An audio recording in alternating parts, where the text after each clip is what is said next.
नमस्कार, सुदर्शन न्यूज में आपका स्वागत है। रात के 10 बज चुके हैं और 10 की बात के साथ मैं हूं मुकेश कुमार। आज विस्तार से हम बात करेंगे ईरान में फिर से शुरू हुए हिजाब के विरोध की। ईरान के विश्वविद्यालय की एक छात्रा ने जब सुरक्षा कर्मियों ने हिजाब नहीं पहनने के कारण उसके साथ हिंसक तरीके से बर्ताव किया, पूछताछ की, तो उसने विरोध में अपने पूरे कपड़े ही उतार दिए और इनर वियर में ही विश्वविद्यालय परिसर में घूमने लगी। छात्रा के हिजाब के विरोध की इस तरीके की चर्चा केवल सोशल मीडिया में ही नहीं बल्कि ईरान से लेकर पूरी दुनिया में हो रही है। ईरान एक बार फिर महिलाओं की स्वतंत्रता की, इस्लाम की कट्टरता के साथ ईरान में ठन गई है। छात्रा के इस विरोध के बाद आगे क्या हुआ बताएंगे विस्तार से आपको, फिर बताएंगे कि क्या हो रहा है वायरल, और फिर कल की बड़ी हेडलाइन, और अंत में शुभ रात्रि कहने से पहले आपको बताएंगे आज की अच्छी खबर। तो करते हैं शुरुआत 10 की बात की विस्तार से के साथ।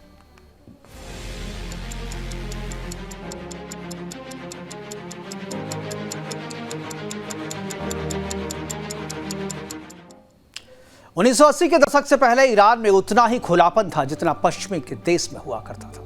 महिलाओं को अपनी पसंद का जीवन जीने का अधिकार था। अपनी पसंद के कपड़े पहनने, पढ़ने और फैशन करने का भी उसे अधिकार था। लेकिन अयातुल्लाह खमैनी के इस्लामिक क्रांति ने ईरान को पूरी तरीके से बदल दिया, उसे प्रकाश से अंधकार की ओर ढकेल दिया। खमैनी की सरकार की सत्ता पर काबिज होते ही ईरान में 100% शरिया पर आधारित संविधान लागू कर दिया गया और महिलाओं की आज़ादी को बुर्के और हिजाब के हवाले कर दिया गया। तभी से लेकर आज तक ईरान की महिलाएं अपने अधिकार के लिए लगातार लड़ाई लड़ रही है। उन्हें अपनी पसंद के कपड़े पहनने तक की आज़ादी ईरान में नहीं है। शरिया कानून ने उन्हें पुरुषों के भोग की वस्तु बना दिया। अपनी इस नारकीय स्थिति से बाहर आने के लिए वह इस तरीके का विरोध आए दिन करती रहती है। विश्वविद्यालय की इस छात्रा के नग्न विरोध से पहले 2022 में महसा अमीन के साथ भी ऐसा ही कुछ हुआ था, जब हिजाब नहीं पहनने के कारण ईरान की मोरल पुलिस ने उसके साथ हिंसक ज्यादती की। महसा केवल 22 वर्ष की थी। इस हिंसक ज्यादती के बाद वो कोमा में चली गई और 3 दिन के बाद उसकी मौत हो गई थी। इस खबर के सामने आने के बाद पूरे ईरान में महीनों तक हिजाब के खिलाफ आंदोलन चला। महिलाओं ने खुले में हिजाब को आग के हवाले किया, अपने बाल काटकर विरोध का प्रदर्शन किया, लेकिन कट्टर इस्लामिक शरिया कानून की पालक सरकार ने उसे हिंसक तरीके से कुचल दिया। उसके बाद आज फिर हिजाब के खिलाफ यूनिवर्सिटी की छात्रा ने विरोध करने का साहस दिखाया है।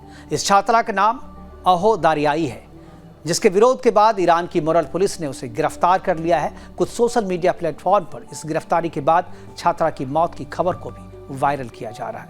बताया जा रहा है कि उसके साथ पुलिस ने बर्बरता की, उसका सामूहिक बलात्कार हुआ और फिर उसे मौत के घाट उतार दिया गया। लेकिन इसमें पूरी सच्चाई नहीं है।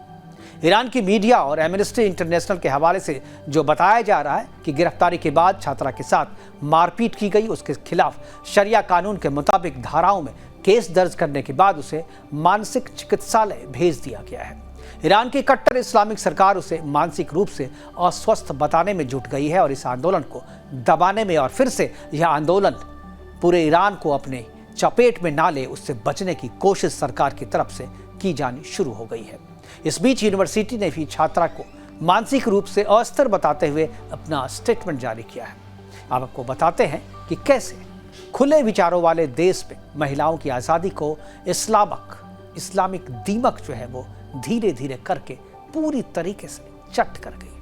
8 जनवरी 1936 को रजा शाह के कस्फे हिजाब लागू किया था, यानी अगर कोई महिला हिजाब पहनेगी तो पुलिस उसे उतार देगी। यानी पहले ईरान में हिजाब पहनने पे पाबंदी थी और अब जो है हिजाब नहीं पहनने पे पाबंदी है। ईरान में हिजाब विरोधी आंदोलन की फिर से दोबारा शुरुआत हो रही है और उसके बारे में हमने आपको विस्तार से बताया। और ये कहानी जो है अभी ख़त्म नहीं हुई है, ये विरोध जो है अभी ख़त्म नहीं हुआ, ये आगे भी इसी तरीके से जारी रहेगा। अब हमारी नज़र रहेगी कि ये आंदोलन कहाँ तक पहुँचती है। बात वायरल वीडियो की, सोशल मीडिया पर जो वीडियो वायरल हो रहा है उसमें नज़र आ रहा है कि एक लड़की क्लास के बेंच पर खड़ी है और इस दौरान क्लास पूरी तरीके से खाली मालूम पड़ता है।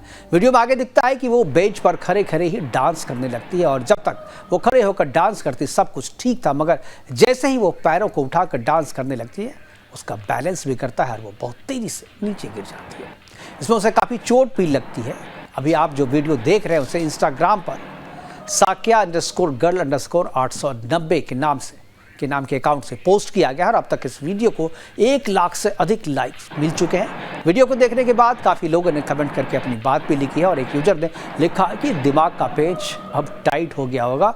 दूसरे यूजर ने लिखा कि यार उसके सिर पर कितने ज़ोर की लगी है। तीसरे यूजर ने लिखा कि जब आप फिजिक्स क्लास छोड़कर छोड़ दें तो आपके साथ ऐसा ही होता है। एक अन्य यूजर ने लिखा है कि भाई ये तो शुरू होते ही ख़त्म हो गया।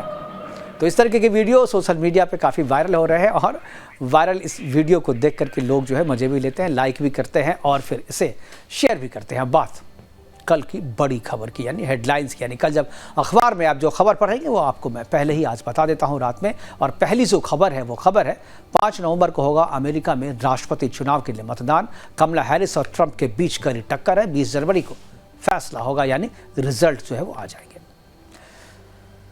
चुनाव आयोग का बड़ा फैसला, महाराष्ट्र की डीजीपी रश्मि शुक्ला को हटाया गया। मुख्य सचिव को दिए गए निर्देश, डीजीपी पद के लिए मंगलवार तक पैनल को 3 नाम भेजने के निर्देश दिए गए हैं और 3 जो आईपीएस हैं उनके नाम भेजे गए हैं।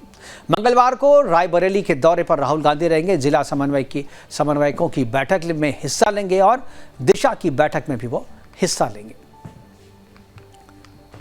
झारखंड के दौरे पर रक्षा मंत्री राजनाथ सिंह हैं। 5 नवंबर को लोहरदगा में करेंगे चुनावी सभा। एनडीए प्रत्याशी के पक्ष में मांगेंगे वोट। और 5वीं हेडलाइन है, दिल्ली में अतिथि सरकार की मंगलवार को होगी समीक्षा बैठक। बताएंगे प्रदूषण की रोकथाम के लिए अब तक क्या क्या हुआ और समीक्षा के लिए पर्यावरण मंत्री गोपाल राय ने मंगलवार को सभी संबंधित विभाग की बैठक।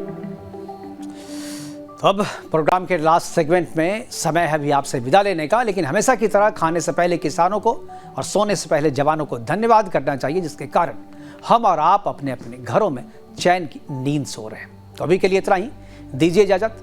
नमस्कार, शुभ रात्रि।